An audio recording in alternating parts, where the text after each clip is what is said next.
বলেন দেখি এ কোরআনে কারিমে আল্লাহ তাআলা কয়টি সূরাকে আল্লাহ তাআলা নাজিল করেছেন? 114টি। তার মধ্যে থেকে আজকে আমাদের আলোচনা হবে সূরা লোকমান থেকে, কোরআনে কারিমের 31 নাম্বার সূরা। কয় নাম্বার সূরা? 31 নাম্বার সূরা, সূরা লোকমান। লোকমান কি কোনো নবী ছিল? কোনো নবীও ছিলেন না, কোনো রাসূলও ছিলেন না। লোকমান হাকিম। আল্লাহ তাআলা যুগে যুগে অনেক পয়গাম্বরকে আল্লাহ তাআলা এই দুনিয়ার জমিনে আল্লাহ তাআলা পাঠিয়েছেন, কথা বলেন ঠিক কিনা? কিন্তু আল্লাহ তাআলা এই কোরআনে কারিমে মাত্র 6 জন নবীর নামে আল্লাহ তাআলা কোরআনে কারিমে সূরা দান করেছেন, বলুন সুবহানাল্লাহ। একজন হযরত ইউনূস আলাইহিস সালাতু ওয়াস সালাম, হযরত হুদ আলাইহিস সালাতু ওয়াস সালাম, হযরত ইউসুফ আলাইহিস সালাতু ওয়াস সালাম, হযরত নূহ আলাইহিস সালাতু ওয়াস সালাম, হযরত ইব্রাহিম আলাইহিস সালাতু ওয়াস সালাম, আর আমাদের শেষ নবী মুহাম্মদুর রাসূলুল্লাহ বলে সাল্লাল্লাহু আলাইহি ওয়াসাল্লাম।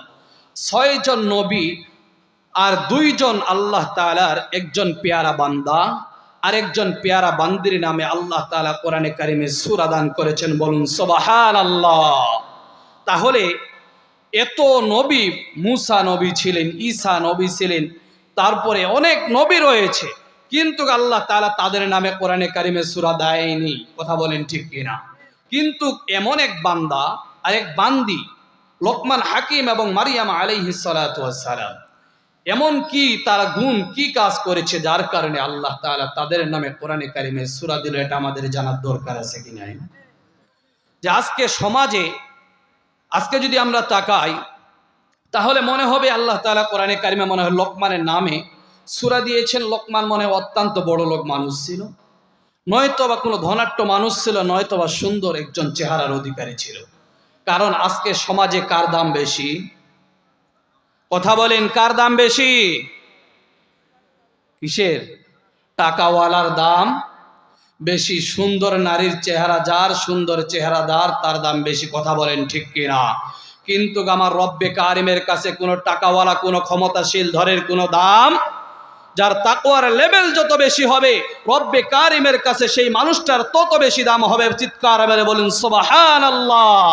সম্মানিত মুসলমান ভাইয়েরা আমার, লোকমান হাকিম কোনো টাকাওয়ালা মানুষে ছিলেন না, কোনো ক্ষমতাধর কোনো মানুষে ছিলেন না, সুন্দর চেহারার অধিকারীও ছিলেন না। একজন কালো কুসরে একজন মানুষ ছিলেন, একজন মানুষের বাড়ির গোলাম ছিলেন। কি ছিলেন? গোলাম ছিলেন। এই গোলামের উপরে আল্লাহ তাআলা এত রাজি এবং এত খুশি হয়েছে, খুশি হয়ে আল্লাহ তাআলা তিনাকে স্মরণীয় করে রাখার জন্য কোরআনে কারিমে তিনার নামে একটি সূরাকে অবতীর্ণ করে দিয়েছেন। চিৎকার মেরে বলুন সুবহানাল্লাহ। সম্মানিত মুসলমান ভাইয়েরা আমার, লোকমান হাকিম কোন বড় লোক কোন মানুষও ছিলেন না, কোন টাকাওয়ালা কোন মানুষও ছিলেন না, কোন কোটিপতিও ছিলেন না, কোন সুন্দর চেহারার অধিকারীও ছিলেন না। তারপরেও আল্লাহ তাআলা তিনার উপরে এত রাজি এবং খুশি হয়ে গেছেন, খুশি হয়ে শুধু তিনার উপরে কোরআনে কারিমে সূরাকে অবতীর্ণ করেন নাই। আল্লাহ পাক রব্বুল আলামিন কোরআনে কারিমের ভিতরে বলেন, আমি তাকে হিকমত দান করেছিলাম। কথা বলেন, কি দান করেছিলেন? কি দান করেছিলেন? আল্লাহ তাআলা তিনাকে হিকমত জ্ঞান দান করেছিলেন। আল্লাহ পাক রব্বুল আলামিন সূরা লোকমানের ভিতরে আল্লাহ তাআলা বলে দিয়েছেন, ওয়ালাকাদ আতাইনা লুকমানাল হিকমাতা আনিশকুর লিল্লাহ। বলি আল্লাহু আকবার। আমি আমার লোকমানকে হিকমত দান করেছিলাম।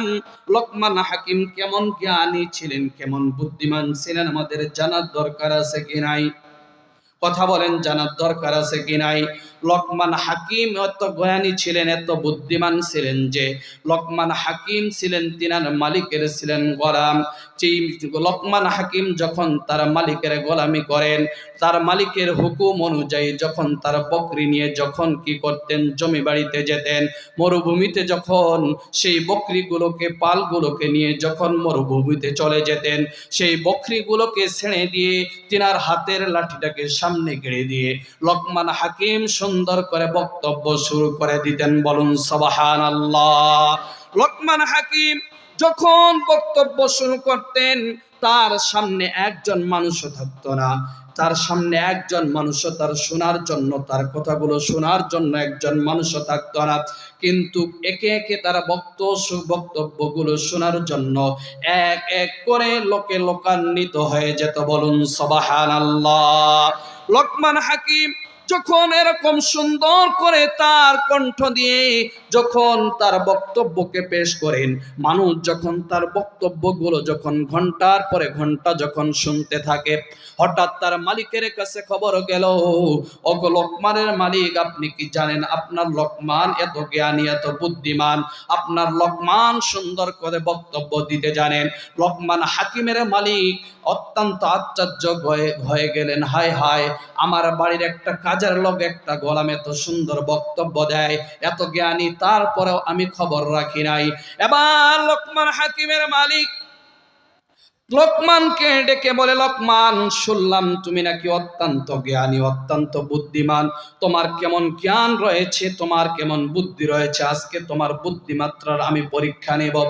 লোকমান হাকিমের মালিক লোকমানকে বললেন, লোকমান, যাও যাও, একটা তুমি ছাগল জবাই করো, ছাগল জবাই করে একটা ছাগল থেকে তুমি কি করো, একটা ছাগল থেকে তুমি একটা উৎকৃষ্ট জিনিস এবং একটি নিকৃষ্ট জিনিস তুমি কেটে নিয়ে আসো। লোকমান হাকিম সোজা তার একটা ছাগল, একটা বকরিকে নিয়ে গেলেন, নিয়ে গিয়ে সেই ছাগল থেকে সেই ছাগলের জিহ্বা এবং হৃৎপিণ্ডকে কেটে নিয়ে এসে মালিকের সামনে হাজির করে বললেন, ওগো মালিক, আপনি বলেছেন একটি ছাগল থেকে আপনি উৎকৃষ্ট জিনিস এবং নিকৃষ্ট জিনিস কেটে নিয়ে আসতে বলেছেন, আমি এই ছাগল থেকে জিহ্বা এবং হৃৎপিণ্ডকে কেটে নিয়ে এসেছি। এবার লোকমান হাকিমের মালিক আবার বললেন, যাও, আবার তুমি কি করো, আরেকটি ছাগল তুমি জবাই করো, আরেকটি ছাগল জবাই করে সেই ছাগল থেকেও একটা উৎকৃষ্ট এবং একটা নিকৃষ্ট জিনিস কেটে নিয়ে আসো। লোকমান হাকিম পুনরায় আবার আরেকটি ছাগলকে জবাই করলেন, জবাই করে তিনি কি করলেন, সেই ছাগল থেকেও সেই ছাগলের জিহ্বা এবং হৃৎপিণ্ডকে কেটে নিয়ে আসলেন। কেটে নিয়ে আসে মালিকের সামনে হাজির। মালিক এবার চিন্তা করে, হায় হায়, লোকমানকে ডাক দিয়ে বলে, লোকমান রে, তোমারে তো অত্যন্ত বুদ্ধিমান ভেবেছিলাম, অত্যন্ত জ্ঞানী ভেবেছিলাম, কিন্তু তুমি তো তুমি তো অত্যন্ত জ্ঞানী নয়, বুদ্ধিমান নয়, বরং তুমি একটা পাগল। লোকমান হাকিম চমকে গেছে, হায় হায়, আমাকে আমার মালিক পাগল বলে। লোকমান হাকিম তার মালিককে ডাক দিয়ে বলে, মালিক, কেন আপনি আমাকে পাগল বললেন, কারণ কি, কারণ কি? লোকমান হাকিমের মালিক ডাক দিয়ে বলে, লোকমান, তোমাকে আমি যখন বলেছি একটা ছাগল জবাই করো, ছাগল জবাই করে উৎকৃষ্ট জিনিস কেটে নিয়ে আসো, তুমি জিহ্বা এবং হৃৎপিণ্ডকে কেটে নিয়ে আসো, তুমি জিহ্বা এবং হৃৎপিণ্ডকে কেটে নিয়ে এসেছ। আবার যখন বলেছি একটা ছাগল থেকে তুমি নিকৃষ্ট জিনিস কেটে নিয়ে আসো, তারপরে তুমি জিহ্বা এবং হৃৎপিণ্ডকে কেটে নিয়ে এসেছ, তাহলে তুমি পাগল ছাড়া কি? এবার লোকমান হাকিম তার মালিককে ডাক দিয়া বলে, মালিক গো, আমি পাগল নই, আমি পাগল নই, এই যে জিহ্বাটা রয়েছে, এই জিহ্বা এবং হৃৎপিণ্ড এমন জিনিস, এই জিহ্বা এবং হৃৎপিণ্ড যদি ভালো থাকে, এই জিহ্বা এবং হৃৎপিণ্ড ভালো থাকলে সারা শরীর ভালো থাকে। বলুন সুবহানাল্লাহ। আর এই জিহ্বা এমন একটি জিনিস, এই জিহ্বা কখনো বা ভালো হয়, কখনো বা আবার নিকৃষ্ট হয়, কথা বলেন ঠিক কিনা? এবার লোকমান হাকিম তার মালিককে বলতেছেন, মালিক গো, আপনি শুনে রাখেন, এই জিহ্বা দিয়ে আল্লাহ আল্লাহ বলা যায়, কথা বলেন ঠিক কিনা? এই জিহ্বা দিয়ে সত্য কথা বলা যায়, কথা বলেন ঠিক কিনা? এই জিহ্বা দিয়ে আল্লাহ তাআলার কোরআনে কারীম তেলাওয়াত করা যায় কি যায় না? এই কথা বলেন, যায় কি যায় না? এই জিহ্বা দিয়ে আল্লাহ তাআলার জিকির করা যায়, এই জিহ্বা দিয়ে কোরআনে কারীম তেলাওয়াত করা যায়, এই জিহ্বা দিয়ে সত্য কথা বলা যায়। যখন মানুষ এই জিহ্বা দিয়ে সত্য কথাগুলো বলে, কোরআন যখন তেলাওয়াত করে, তখন এই জিহ্বাটা উৎকৃষ্ট বা ভালো হয়। বলুন সুবহানাল্লাহ। আবার যখন এই জিহ্বা দিয়ে মানুষ যখন মিথ্যা কথা বলে, মানুষের নামে চুগলখড়ি করে, আবার আলেমের নামে আবার কি করে? এই জিহ্বা দিয়ে, এই জবান দিয়ে মিথ্যা সাক্ষীর, মিথ্যা মামলার জবানদাহিতা করে। কথা বলেন ঠিক কিনা? যখন মানুষ এই জিহ্বা দিয়ে যখন মিথ্যা কথা বলে, আবার এই জিহ্বা দিয়ে যখন মানুষের নামে গীবত গায়, আবার এই জিহ্বা দিয়ে যখন গান গায়, তখনই এই জিহ্বাটা নিকৃষ্ট হয়ে যায়। কথা বলেন ঠিক কিনা? আবার যখন মানুষের হৃৎপিণ্ড, যেটা দিয়ে মানুষ ভালো কিছু ধারণা করে আবার খারাপ কিছু ধারণা করে, কথা বলেন ঠিক কিনা? মানুষ যখন তার হৃদয়টা দিয়ে যখন ভালো কিছু ধারণা করে, তখনই তার হৃদয়টা ভালো থাকে। আর যখন খারাপ কিছু ধারণা করে, তখনই সেই জিনিসটা খারাপ হয়ে যায়। কথা বলেন ঠিক কিনা? তাহলে লোকমান হাকিম কি সঠিক জিনিস নিয়ে আসছে কি আসে নাই? লোকমান হাকিম কি আসলে জ্ঞানী কিনা? আসলে জ্ঞানী কিনা? এমনি কি আল্লাহ তাআলা তার নামে সূরা দিয়েছেন? আল্লাহ তাআলা বুঝে শুনেই আল্লাহ তাআলা তার উপরে সূরা দান করেছেন। কথা বলেন ঠিক কিনা? সম্মানিত মুসলমান ভাইয়েরা আমার, শুধু তাই নয়, লোকমান হাকিমকে আল্লাহ তাআলা জ্ঞান দান করার পরে আল্লাহ তাআলা বলেন, ওয়ামান কাফার ওয়ামাই ইয়াশকুরু ফাইন্নামা ইয়াশকুরু লিনাফসি ওয়ামান কাফারা ফাইন্নাল্লাহা গনিয়্যুন হামিদ। ও লোকমান, তোমাকে আমি জ্ঞান দান করলাম, বুদ্ধিমত্তা দান করলাম, এবার লোকমান তুমি আমার উপরে শুকরগুজার বান্দা হয়ে যাও। বলুন সুবহানাল্লাহ। লোকমান হাকিমকে বলেছি, তুমি তোমার রবের প্রতি শুকরিয়া আদায় করো। বলেন দেখি, আমাদেরকে শুকরিয়া আদায় করতে হবে কার? আমাদেরকে ভালো রাখতে পারে কে? আমাদেরকে অসুস্থ বানাতে পারে কে? আমাদেরকে ক্ষমতা দান করতে পারে কে? আমাদেরকে ক্ষমতা থেকে জোতা পিটা করে নিচে নামিয়ে দিতে পারে কে? আল্লাহ ছাড়া এই দুনিয়ায় কারো ক্ষমতা চলে? আল্লাহ ছাড়া এই দুনিয়াতে কোনো মানুষকে কেউ ভালো রাখতে পারে না। আল্লাহ তাআলা লোকমান হাকিমকে বললেন, লোকমান হাকিম, তোমাকে জ্ঞান দান করলাম, তুমি আমার উপরে শুকরগুজার হয়ে যাও। আর তুমি যদি আমার উপরে শুকরগুজার হয়ে যাও, তাহলে আমার কোনো লাভ নাই। আল্লাহ পাক রব্বুল আলামিন কোরআনে কারীমের ভিতরে বলেন, লা ইন শাকারতুম লা আযীদান্নাকুম ওয়া লা ইন কাফারতুম ইন্না আযাবি লাশাদীদ। চিৎকার মেরে বলি আল্লাহু আকবার। আল্লাহ পাক রব্বুল আলামিন বলেন, লোকমান, আল্লাহ পাক রব্বুল আলামিন ডাক দিয়ে বলেন, বান্দারে, তোমাদেরকে আমি নিয়ামত দান করেছি। এই নিয়ামতের উপরে যখন তোমাদেরকে দান করলাম, তোমরা যখন আমার উপরে শুকরিয়া আদায় করবে, আমি তোমাদের উপরে নিয়ামতকে আরো বাড়িয়ে দিব। চিৎকার মেরে বলি সুবহানাল্লাহ। আর যখন আমার নিয়ামত পাওয়ার পরেও যখন তোমরা না শুকর আদায় করবা, আমি তোমাদের উপর থেকে সেই নিয়ামতগুলোকে ছিনিয়ে নিয়ে তোমাদেরকে কঠিন আযাবের ভিতরে গ্রেফতার করব। বলুন নাউযুবিল্লাহ। তাহলে এবার বলেন দেখি, লোকমান হাকিমকে যে আল্লাহ তাআলা সূরা দান করলেন, তাহলে আল্লাহ তাআলা তার বান্দার উপরে সন্তুষ্ট হয়ে, খুশি হয়ে এই সূরাকে দান করেছেন। কথা বলেন ঠিক কিনা? আরেকটি বিষয় হলো যে আল্লাহ তাআলা যত পয়গম্বরকে পাঠিয়েছেন, পয়গম্বরের নামে বা পয়গম্বরেরা তার সন্তানদেরকে যত নসিহত করেছে, সেগুলো বিক্ষিপ্ত অবস্থায় এক এক জায়গায় এক একটি কথা এসেছে। কিন্তু লোকমান হাকিম তার সন্তানকে 10টি উপদেশ করেছিলেন। বলেন কয়টি? 10টি উপদেশ করেছিলেন। আল্লাহ তাআলা এই সূরা লোকমানের ভিতরে সিরিয়াল ভাবে, ধারাবাহিক ভাবে আল্লাহ তাআলা এই 10টি উপদেশকে আল্লাহ তাআলা তুলে ধরেছেন। বলুন সুবহানাল্লাহ। এমনকি আল্লাহ তাআলা বলেন, বান্দা, তোমাদেরকে লোকমান থেকে শিক্ষা দিচ্ছি, তোমরা যদি তোমাদের সন্তানগুলোকে এই লোকমানের মতো যদি তোমরা যদি কি করতে পারো, লোকমানের মতো যদি তোমরা ওসিয়ত করতে পারো, লোকমানের মতো তোমরা যদি তোমাদের সন্তানগুলোকে আদেশ করতে পারো, তাহলে তোমাদের সন্তানগুলো সুসন্তান হয়ে যাবে। বলুন সুবহানাল্লাহ। আজকে আমাদের সন্তানগুলো ভুল পথে চলতেছে। অধিকাংশ বাবা, অধিকাংশ মা বলে, বাবা সন্তানকে জন্ম করার পরেও, জন্ম দেওয়ার পরেও অনেক বাবাই আমরা বলি, বাবা তোমাকে জন্ম দিলাম কিন্তু তোমাকে মানুষের মতো মানুষ করতে পারলাম, বলি কি বলি না ভাই? বলেন বলি কি বলি না? আমার কথা কি বোঝা যায়? ওয়াজ কি চলবে? লোকমান হাকিম যে ওসিয়তগুলো করেছেন ভাই, আমরা যদি শুনে যেতে পারি, আমি মনে করি আমাদের জীবনগুলো বদলে যাবে। এই নসিহতগুলো যদি আমাদের সন্তানকে করতে পারি, আমাদের সন্তানগুলো সুসন্তান হয়ে যাবে। বলুন সুবহানাল্লাহ। আমাদের সন্তানগুলো কখনো পিতা মাতার অবাধ্য হবে না। আমাদের সন্তানগুলোকে যদি এরকম ওসিয়ত করতে পারি, তাহলে আমাদের সন্তানগুলো সুসন্তান হয়ে যাবে। চিৎকার মেরে বলুন সুবহানাল্লাহ। আমরা কে কে শুনতে চাই? আমরা দুইখানা হাত তুলে দেখাই। লিল্লাহে তাকবীর, লিল্লাহে তাকবীর। আপনাদের কাছে আমি যদি একটা অনুরোধ রাখি, আপনারা রাখবেন?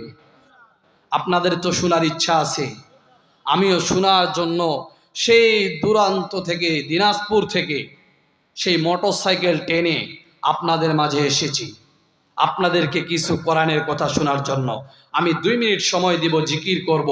এই যে রমজান চলে গেছে, শয়তান কিন্তু আমাদের পাশে চলে এসেছে। কথা বলেন ঠিক কিনা? শয়তানকে পিটাতে হবে কি হবে না? আমরা জিকির করব আর সামনের জায়গা ফাঁকা জায়গাগুলো আমরা পূরণ করবো। লা ইলাহা, লা ইলাহা। ভাই আমরা কি কথা বুঝি না?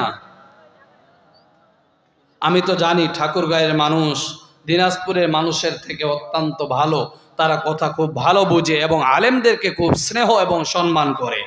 কথা বলেন ঠিক কিনা?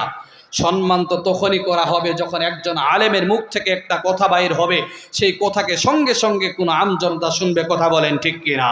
যদি সম্মান পেতে চান, সম্মান যদি করতে চান, তাহলে আগে আসেন লা ইলাহা, লা ইলাহা ইল্লাল্লাহু মুহাম্মাদুর রাসূলুল্লাহ।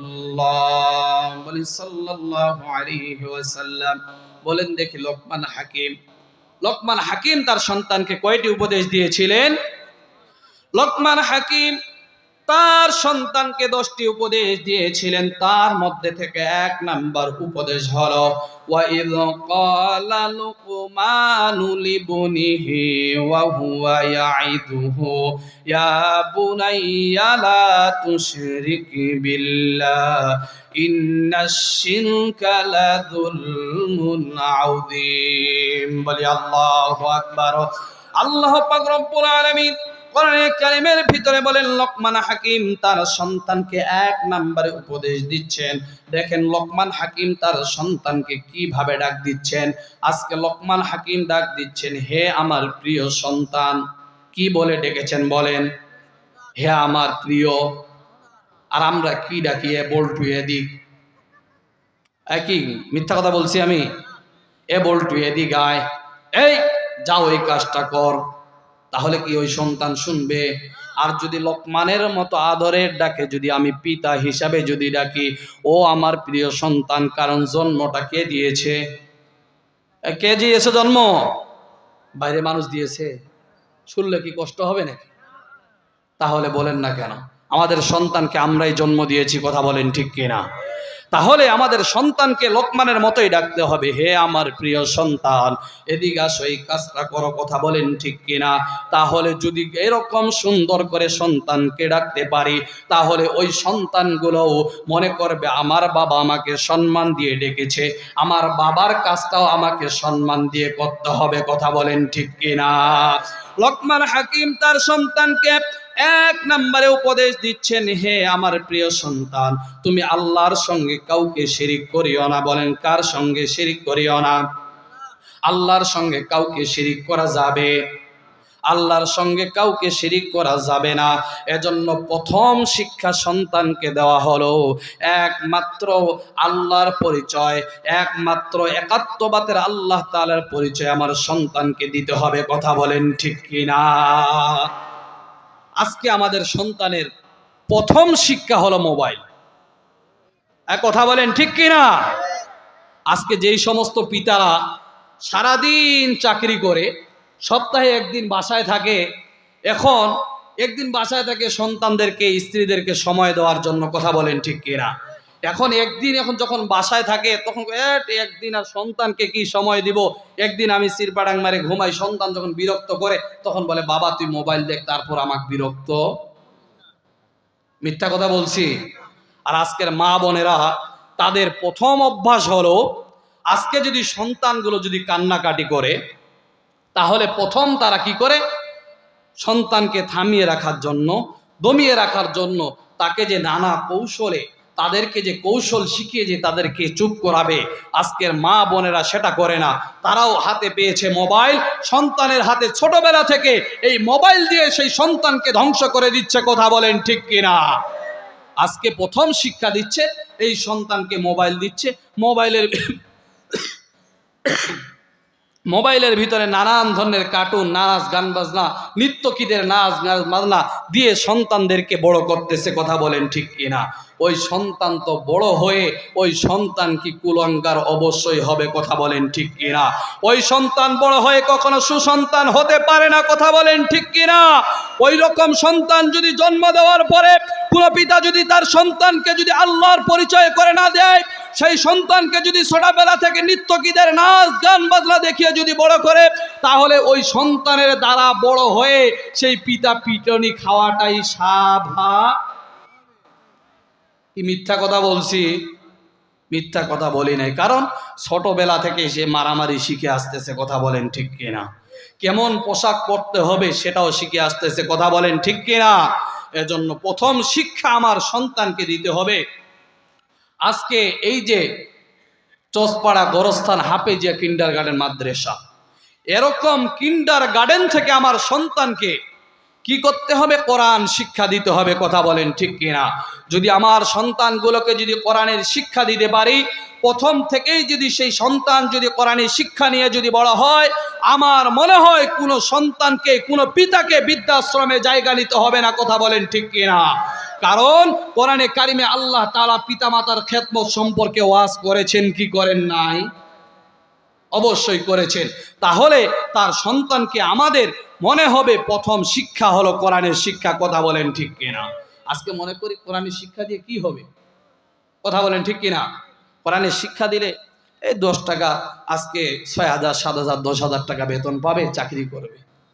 কথা বলেন ঠিক কিনা? না আছে সার্টিফিকেট, না আছে কিছু। আরে ভাই, আমি একটা কথা বলি যে আপনারাই বলেন দেখি, দুনিয়াতে যত সার্টিফিকেট অর্জন করে একটা ছাত্র, ডাক্তার হয়, ইঞ্জিনিয়ার হয়, এসএসসি পাস করে, মেট্রিক পাস, যত পাস করুক, যত সার্টিফিকেট উপার্জন করে, মৃত্যুর পরে কি তার কাফনের সঙ্গে একটা সার্টিফিকেট দেওয়া হয়েছে? হয়েছে? বরঞ্চ মৃত্যু হওয়ার পরে পরেই তার সমস্ত সার্টিফিকেট বাদামওয়ালার কাছে ঠোঙ্গার ধরে বিক্রি হয়। কথা বলেন ঠিক কিনা?